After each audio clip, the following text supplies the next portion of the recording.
Hey, Chris Manning here from the Locked On Cavs podcast. Here's a quick 10-minute hitter on Cavs Magic. I'll talk Donovan Mitchell, Evan Mobley, the Dean Wade injury, all of that, and more on this Saturday bonus edition of Locked On Cavs.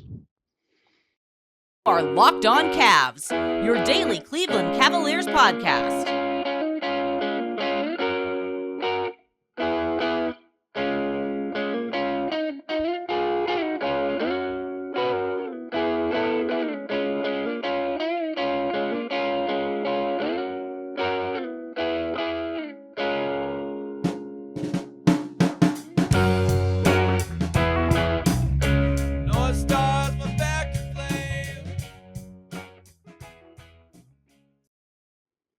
All right, the music heard on the way in, as always, is from our friends at Astro Radio. Let's dive into Cavs Magic.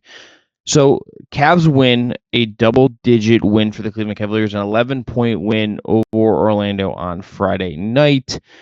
This is a 107-96 win for those keeping track at home. The Cavs did cover. They were 10.5-point favorites for this game.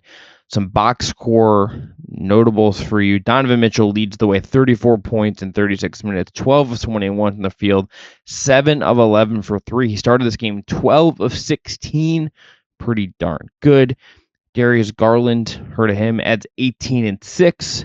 Evan Mobley adds 19 and 13 with 4 assists in this game. Kevin Love, 11 off the bench, 11 rebounds as well as he returned from his hand injury, missing a couple games as he continues to deal with that hairline fracture. All right, the big thing from this game is that it was good to get Kevin Love back, I think. The Cavs really missed him. He provides this needed offensive punch, and you also got Lamar Stevens back. That was nice. Getting those two guys back, two healthy bodies for a team that has had some real injury issues, was a big deal. That was a real positive. And on top of that, this is a good win. I got the sense from listening to head coach JB Bickerstaff talk after the game that this was not maybe the cleanest performance, let's say, that he would have liked to seen, right? Like he said, there's some lessons to take from it. You know, it did get a little bit choppy at times, right? Like they really cruise in third quarter. The Magic kind of push in the fourth a little bit to get it a little bit tight and make it a little dicey late until the Cavs respond, get some stops, make some shots, and take care of business. Again, they win by 11. They led in this game by as many as 20. Orlando only led by as many as 5. There's only 2. There's barely any lead change. Again, the Cavs were in large part in control. Sometimes it felt like you're waiting for them to just kind of put that hammer in, and they did late, but maybe you would have liked it to come a little bit sooner. Maybe they learned from that as we go. The biggest concern really is what's going on with Dean Wade. So after the game, JB Bickerstaff says that Dean has been dealing with a shoulder injury for some time. He's been playing through it. He takes a knock in this game at some point, unclear when exactly it happened, and he's out. And he doesn't start the second half. He started this game. Mamadi Diakite ends up playing the rest of the game in his place, or at least some of the game in his place. He has, he's been missing some time with a knee injury of late, so this is another little knock for Dean.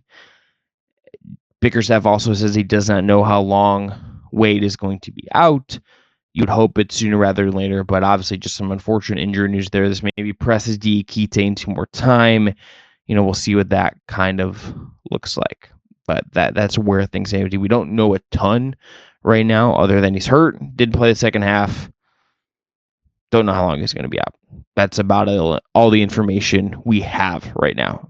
To give some quick awards for this game, Donovan Mitchell is the game MVP in my book. I don't think there's another choice. He is so effortless in what he does. He has 32 points in the first 3 quarters.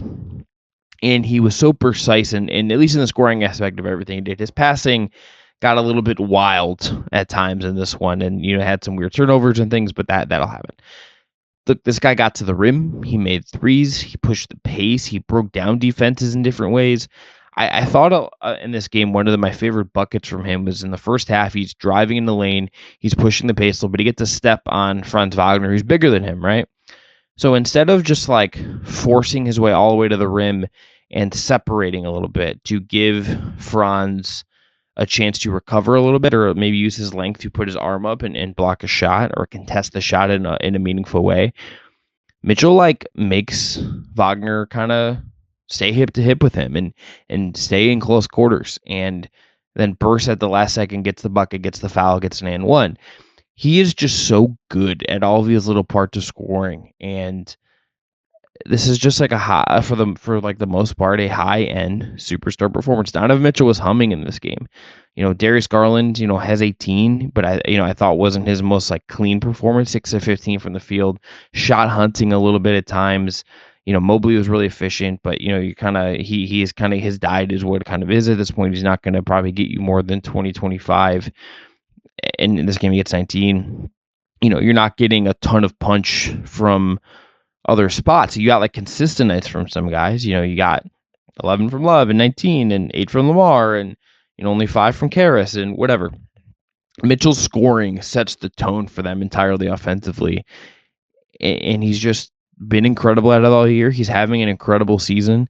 This game wasn't even like one of his best like 3-4 games, but a really still impressive Donovan Mitchell performance. And you watch what he does as a scorer, and it is just so impressive how much craft he has in his game. Okay, so stat of the night, it's Donovan Mitchell related. In his 30-plus games this year, he's now had 12 this season. The Cavs have played 23 games. Over half of the games this year, Donovan Mitchell has had 30 or more points. That's not even my stat, though. The stat is that he's only shot under 50% in those games twice. This isn't Donovan Mitchell when he's scored in bunches this year, when he has scored in droves and dropped 30-plus and had all these monster games.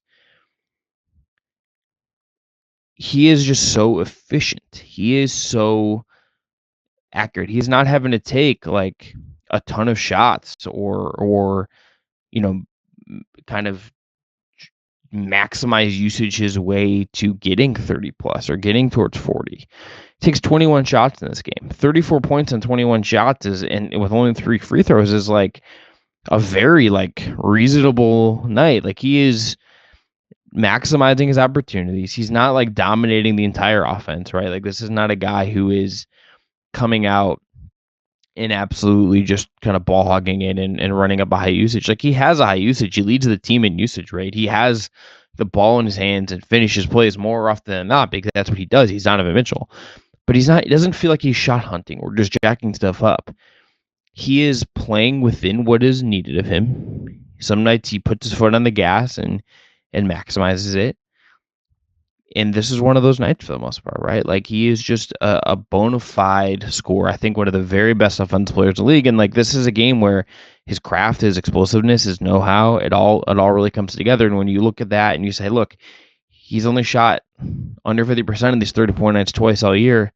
It's just a really impressive, efficient season. He's just been downright spectacular. I do want to say at Mavs Draft on Twitter, Richard Saman, friend of the program, one of the great hosts of Locked On NBA Draft, was the one who pointed this out to me with the Mitchell thing. He had a tweet about this. I went and looked it up, double-checked it and all that, and just thought about it, compared it to last year and year over year. And Mitchell's great, man. He's just really good. So, and shouts to Richard as well for pointing this out. So I want to give credit to him. Okay, play of the night. Got 2. So the first, they're both Evan Mobley plays because he was, again, very, very good in this game. The first one is end of the first half. He gets an inbounds pass. There's 5.9 seconds on the clock. Kevin Love just gives him like the inbounds pass like he's guarding. He just goes. Gets by Franz Wagner. Okay. Gets all the way to the rim in like just a handful of steps. Couple dribbles. Paolo Banchero, the star Magic rookie, is at the rim on the other end. Puts up like a pretty weak contest, just like a very lazy, like kind of like gonna take a charge, realizes Mobley's gonna Euro step him, swipes his arm up, Mobley gets there. This was just like motor and skill and the fluidity of this 7-foot freak getting up the court that fast. Like he doesn't take that many steps, he doesn't take that many dribbles. He just goes and he glides and he gets there and he scores. And it's just like these little things that he allows you to do. He was asked post-game by friend of the program, Danny Cunningham, about like his pushing the tempo and stuff. But he just says he's picking his spots. Mobley's not a very verbose And kind of he's not going to be insightful in that way, but you watch him play, even if he's not saying it directly, I think you can see this guy growing up and figuring it out and understanding that he can expand himself in that way. And it just adds another dimension. Like the Cavs are not a particularly fast-paced team.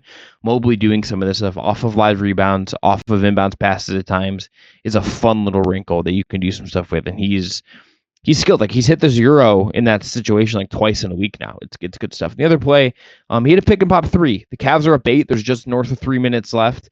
The Magic are pushing a little bit at this point. A few times in this game, you would see him and Garland kind of run a pick and roll, and he would slide to the top of the key, and Garland would kind of dribble, get into the corner, not give the ball up, and Mobley's just in space by himself. His defender is sagging into the paint. What Mobley does here in this situation is he gets the pass. Garland feeds it to him. Takes a half second to kind of to gather himself, collect himself, and he sticks a three. Earlier in this game, he had a play where he got the ball a little bit later than I think you would have liked. He drives in, commits a charge. Like he's still figuring out how to navigate this stuff. They're still trying to figure out Garland is, and I think Mitchell and all the guys that will kind of feed him in those spots are still figuring out like what they're comfortable with, what he's good at, and how they're kind of getting used to being comfortable making that read to let him go in those spots.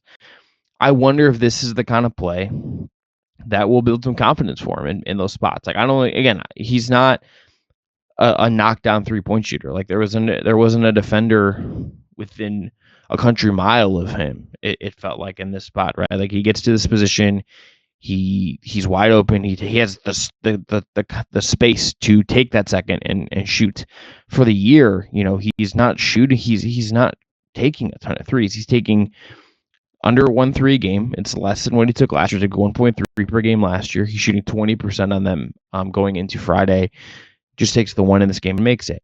It's not a real part of his game, but like he had the confidence and the wherewithal to take that shot and gather himself and make it. It was just really impressive. You wonder if it boosts his confidence in some ways in those spots.